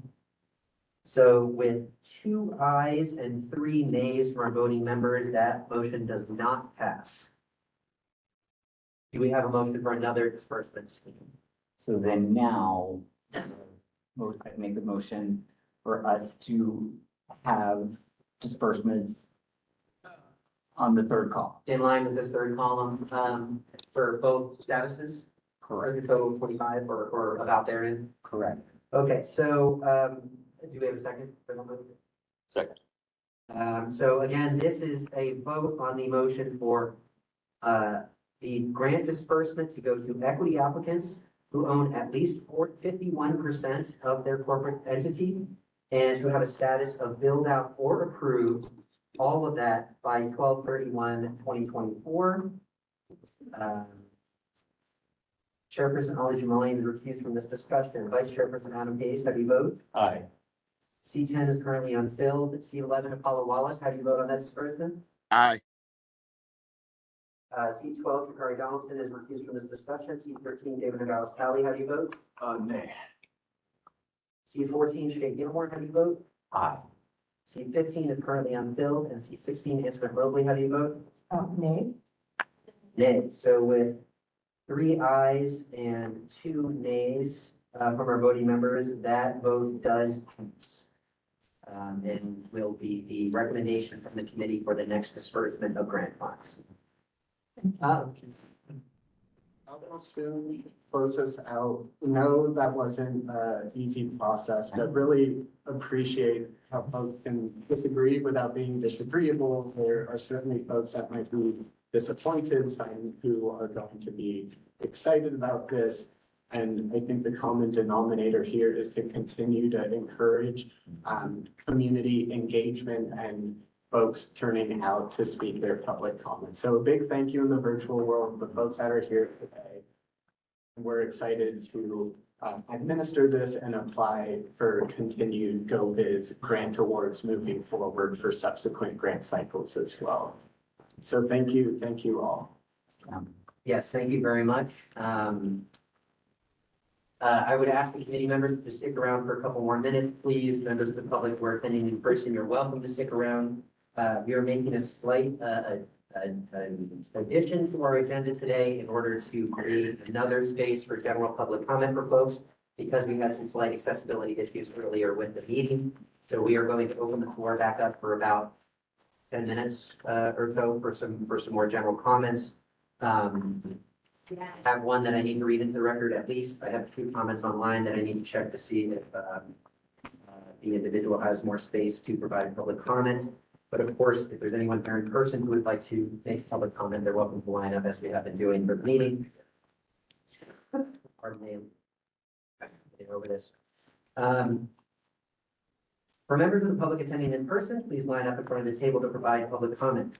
For our remote viewers, please note that you have 2 options to provide public comments at this time. The first option is to call in by phone. If you would like to use this option, please dial 1-415-655-0001, followed by this access code, 24895763958. You may need to enter the meeting password, 696-78776, and then press *3 when prompted to do so. You may be muted if there are others in the queue before you. If so, please wait until you hear the prompt on your phone to unmute. This is your indication that it is your turn to comment. Please press *6 to unmute and begin your public comment. Once your turn is elapsed, you will be muted again. I'm sorry, I should have noted this before we start the full process. If you're here in person or online and you've already made a general public comment, your time has elapsed. Yes, I should have noted that before. So this is for anyone who was not able to make a general public comment during that first session of general public comment. We do have someone here in person. Feel free to step up to the mic, state your name for the record if you like. I'll begin the timer, and when you have 30 seconds left, I will ring this bell to indicate that you have 30 seconds remaining. Hello? That's not Mike, sorry, it's just the lamp. I'm Jay Nando, co-founder and CEO of Snowtail, cultivator here in the city. I know that this equity thing is very important, so I don't think we'll be able to get to the events that we talked about 2 or 3 meetings ago till next year. This is the last one of the last meeting of the year. With the lounge bill passing the state level, it's definitely something we should pursue. I know in general the city, if for restaurants and bars, is allowing on the street consumption and all these different stuff. I know it's very complicated right now because we're limited by the DCC. When you do stuff outdoors, we have to have the fence and security guards to make it really expensive. And then we want to move indoors, but then we have the whole problem with the Department of Health, where it's very hard to allow smoking. And we all know that cannabis events are going to have, people are going to come to cannabis events. There has to be a smoking component, because if it's just edibles, I go to the movie theaters and eat edibles. For that. So this is something for everyone to think about. Like I said, I know we're probably not going to get into it the next year, but it's a really good opportunity to, we're all struggling. I really think events can really, because right now we're all chasing the same customers, and by doing events, and at the state fair, they retaliate, and over 100,000 people walked through the cannabis pavilion. It was whole families from Japan with a little kid waiting in Sacramento City for half an hour to get in there. So there definitely is a thirst for the mainstream, and I think San Francisco is a leader in a lot of stuff. We should be the leader of making more accessible to the mainstream and the heavy users that a lot of events are going towards. Thank you very much. Thank you very much for your comments. We have no individuals remaining in person who would like to comment. We have a few individuals online who would like to comment. I will note, if you've already made a comment in the general public comments section, whether verbally or in the chat, you will not have time remaining to make a comment in this general comment section. If you have outstanding comments that you would like to make, feel free to submit them to the Office of Cannabis at officeofcannabis@sfgov.org. If you would like to request any meetings or any phone calls, please follow up with us using that email. I do have one letter that was submitted in advance of the meeting to read into the record, and then we will go to our one outstanding online commenter. I need to find myself while I do this as well. Dear honorable committee members, I address you as a legacy stakeholder, a pioneer in California cannabis policy, and the founder of the Task Force 2011, and an issuant of the first set of San Francisco City provisional permits. My name was on an alternative state ballot, which would have uplifted our small farmers and preserved compassion and the real social justice movement against the drug wars, not giving a penny of cannabis taxes to law enforcement to be the strong arm of the illegal state monopoly. Many of you may not know my legacy because there is a suppression of the actual history of the cannabis community. Only the history of a set of wealthy, mostly gay, mostly white males known and upheld. That is how far away we are from equity. They alongside and because of political inroads and contributions have selected quote unquote equity players to bring forward. Take a look at the lack of organic equity. It becomes blatant when you look at how nearly nobody organized against the de facto ban of new equity permits. There are items that I would like to push forward during your seating to right the wrongs of the current drug wars that have gone on in San Francisco cannabis. First up, not a penny of the grant money should get to anything but reparations for the legacy stakeholders based on the authentic leadership of and rooted deeply in compassion and attacked viciously by quote unquote big pot. We are priority. We need restorative justice, and to say that we are owed after building this is putting it lightly. This grant must go to reopen the doors of Access of Love SF Cannabis Harm Reduction Community Center and restore any other legacy compassion programs which meet the criteria. Patients' spaces have been heartlessly wiped off the map in the hope of a quote-unquote tourist economy instead of local health and safety. Prop 64 has failed the San Francisco patients, small businesses, and local consumers. I request a committee of the whole to do an impact report and interview every compassion-based legacy storefront, legacy compassion projects, which is no longer on the map, and to record what their barriers to entry were, and it may need to be done with privacy intact due to the levels of absolute corruption. First order of business with grant funds must be reparations for legacy compassion and legacy small businesses. Equity is nothing but optics, and when I can trace everyone to a set of elite stakeholders, it's tokenism. It's unfairly built without the real understanding of who pushed both racial and social equity forward before it was co-opted by big business. Which brings me to my second point. I request that this committee starts an inquiry at the Ethics Commission of the business entity Spark. Without a doubt, misuse of equity paired with intimidation, harassment, and targeting of authentic community-based organizations in our city and county, but also statewide. There are several levels of corruption by this group, which has unbelievable inroads to the local and national Zionist Democratic parties. They are illegal state monopoly builders, but also have some of the most dangerous elements of any cannabis industry business, including but not limited to a past president, a former mayor, who is serving a 7-year prison term for sexual assaults of a minor under the age of 15. They will be investigated by other cities. They originated in San Francisco. It's past time to clean house, and I advise the city to initiate, to get ahead, and to do something to right the wrongs of the entity Spark created, wiping out so many compassion-based cannabis projects in our city. That is time, unfortunately. There's a little bit more left of the letter, but that's all that we have time for on that comment. Excuse me. And we have another user online who would like to make a public comment. In a moment, you will hear an indication to unmute. Please press *6 to unmute on your phone and then begin your public comment. I will ring this bell when you have 30 seconds left in your comment time, after which you will be muted. You should hear a request to unmute shortly.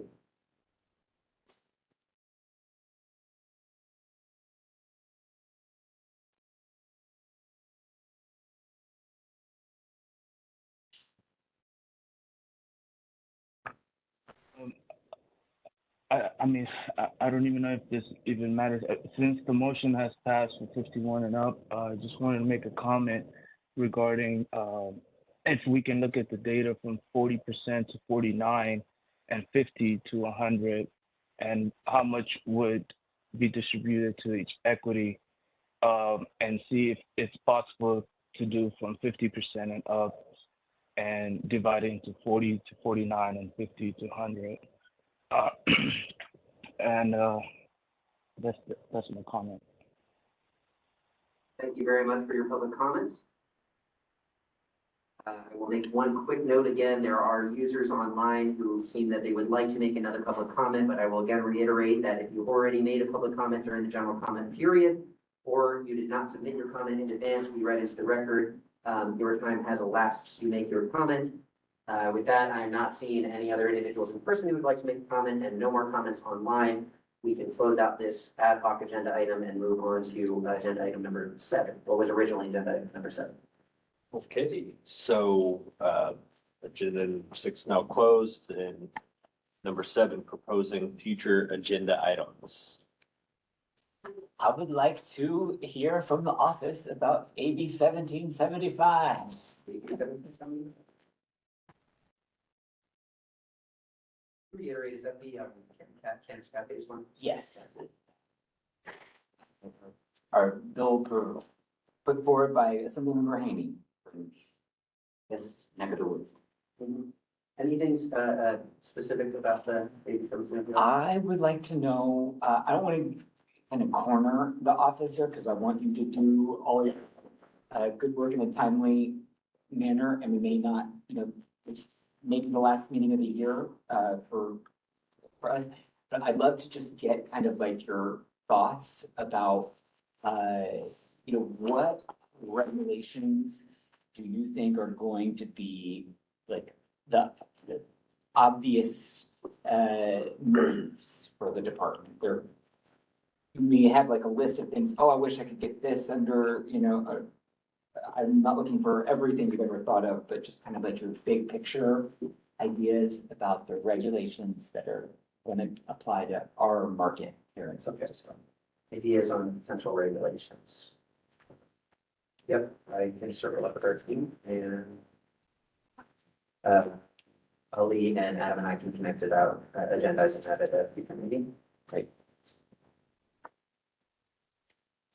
Do we have any other recommendations from the committee on possible future of this? One thing I've been hearing a lot about is predatory renting. I think that's something we definitely all hear about. And in terms of like what we can do in the Office of Cannabis to do, I'd love to explore like what options are there, you know, because obviously there's going to be a lot of barriers and landlords that aren't a fan of that. But in an attempt to normalize rents for cannabis businesses, like what can we do, if not incentives or consequences? So information about predatory renting and options that are available to the committee and to the office. Yes, please. Additionally, I would love more information on like how equity can be changed over, like whether it's a 60% business or 100%, like what the process for that is in San Francisco, and if there's any stopgaps to make sure that equity is not just being siphoned off by corporate partners.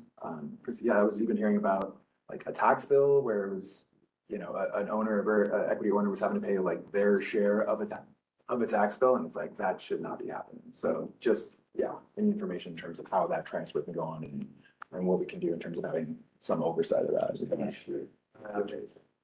Just for a point of clarification or for future reference, the process by which a permit is able to change their ownership interest is called a permit amendment. They submit what's called a permit amendment to the office, and then we work with them through that permit amendment. What I'm making a note of is maybe a permit amendment process overview or something like that at a future meeting.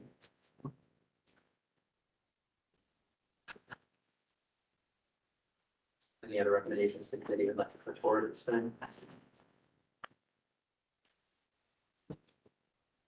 Okay, we will go to public comment one more time.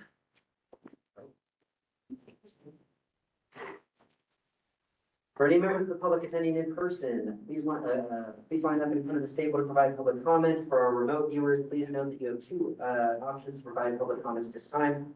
First option is to call in by phone. If you would like to use this option, please dial 1-415-655-0001, followed by this access code 2489-576-3958. You may need to enter a unique password 696-78776, and then press *3 when prompted to do so. You may be muted if there are others in the queue before you. If so, please wait until you hear a prompt on your phone to unmute. This is your indication that it is your turn to comment. Please press *6 to unmute and begin your public comment. Once your time has elapsed, you will be muted again. Option 2, you can submit your comments by chat. The chat box is open and I will read your comments as they come in. And I want to just remind all attendees, digital and in person, that these are comments relating directly to this agenda item, which is about proposing future agenda items. So with that, first person who wants to comment in person, come up to your separate podium, state your name for the record if you'd like, begin your public comment, and I will ring this bell when you have 30 seconds remaining. Chris Calloway again, basically proposing to kind of talk about the cafe bill. I would love to see on the Office of Cannabis, the Planning Department or Department of Public Health are looking to implement that. I know that I think the next meeting you guys is going to have is not going to be till next year. Perhaps, is that correct? It's possible. We'll see. It's hard Okay. to say. Yeah, it would just be nice if I imagine the city's doing some legwork, you know, some groundwork for that bill to go into effect, but knowing that would be awesome, I think. Also, I would just really urge the committee to ask the Office of Cannabis to kind of create a framework for like at least 50 applications that are in just construction right now, and then there's like whoever, like probably 100 applications just total sitting on that map in various stages. There's businesses that are bankrupt. We have MedMen holding applications, blocking out other people. We have dozens and dozens of storefronts that are vacant that either held cannabis applications, are in the process of doing that. Whether or not they're going to move forward, we need kind of a framework that allows people to see what's active. And we need to be able to put a shot clock on some of these businesses that are never going to move forward and they're just blocking out other people like Tiffany that was here earlier. When we suggest or we ask a status application update, being able to get that information, I think in a timely manner is really helpful. But yeah, just as far as the 600-foot rule and those things, I think the Office of Cannabis and the city needs to address some of the failures of the program that we've had. I think moving forward, we have an opportunity to kind of reinvent the cannabis industry a little bit with the cafe bill. So looking at the successes and failures of the program, our permitting process is really just people beating their head up against a bureaucracy wall between planning and Office of Cannabis and back and forth. That needs to stop. For equitable access for everybody that's in the space, so we need to provide a roadmap for them for success, and creating more legislative barriers and bureaucracy to those people is, I think, something we should try to avoid at this point. So, yeah, hope we can address that for the community in the future. Thanks so much, guys. Thank you very much. Any comments? Any member of the public, feel free to step up to the podium, state your name for the record if you like, and begin your public comment. I will ring this bell, and you have 30 seconds remaining.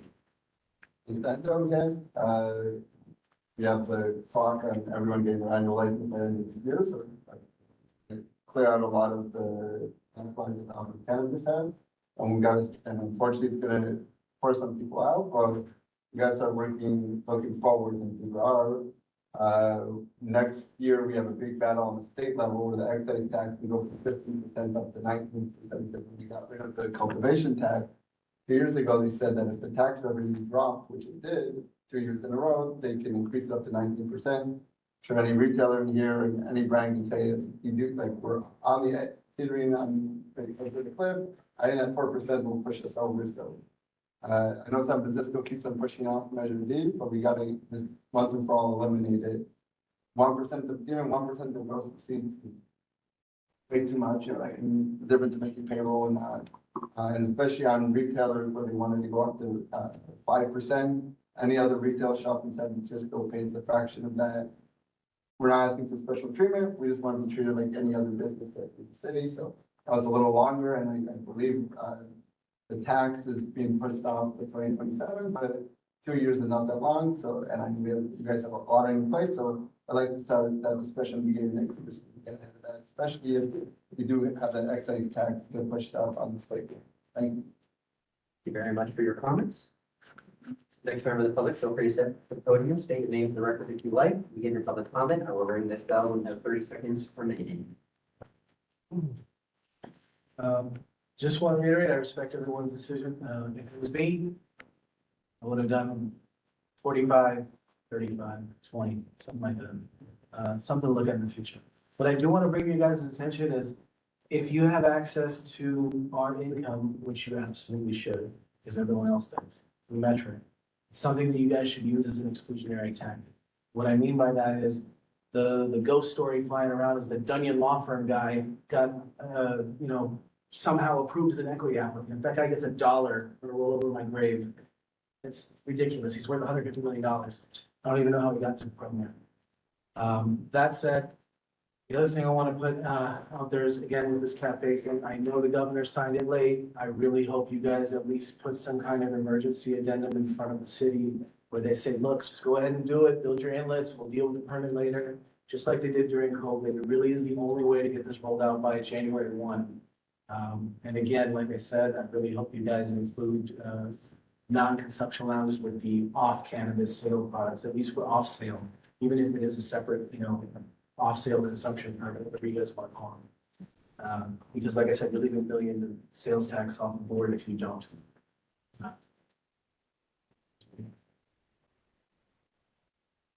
Next one. Thank you very much for your public comments. We do have one or two comments in the chat here that I will read into the record. Start over here. Future Agenda Committee for Impact Report of Legacy, wink, wink, nudge, nudge. Future agenda, move Spark into Ethics Commission or have it come from other levels. I have never steered the city wrong, and huge overhaul on fake equity. Future agenda items, fancy cafes versus community spaces following policy directives set as far back as 2005. The veto of AB 1111 and the fact that the city focus group on small events does not include consumers, nor prior companion events, not okay, more of the same. Future agenda items, set aside a special meeting to hear from patient advocacy orgs and how we were targeted by big business. That seems to be the extent of the online comments. I'm not seeing any other comments in the chat box, and I do not see any other hands raised at this time. Push it back to the committee if there's any other items they'd like to propose before we move on. Just wanted to note something that Nikesh said. I think that our committee sunsets at the end of this year. So I want to make sure we know that before we leave here today. I'm definitely interested in continuing our good work and would love to know how we talk to the board about getting a board authorization, I guess, or whatever it is that we need. Yeah, and we put that on the proposed future agenda list or to percolate. Quick look at the calendar, we're at October 9th. It does look like there's time in the next, less than 3 months to have one more meeting. I know the office has to look and see what's available. I would just put it out there that, the third week of November and first 2 days of the fourth, or November 18th and 19th look okay. Yeah. Well, most likely, if we can get another meeting on the books, probably mid to late November, outside of Thanksgiving time, and early December are probably our best dates. I will point out, early December, this came up last year. Oh, conference? MJ BizCon is that first week of December. MJ is. People. We remember. Yeah. And just to make sure that folks aren't holding their breath, we have started the process of trying to work with board supervisors on extending the committee, and we can all converse and talk about that. That's it. Yeah. I just want to thank the public, really, for being here. And this is the market that you are willing to voice your opinion about. That's what we get, right? So I want to applaud everyone, people online, really everyone in this community. It really makes me proud to be a San Franciscan. Thank you very much. I'm sure that's seconded by all members of the committee. With that, I'll pass it back to our vice chairperson. Yes, with that, agenda item number 7 is now closed, and now the meeting is adjourned. Yes, sir. Thank you very much. Yeah, thanks for your time.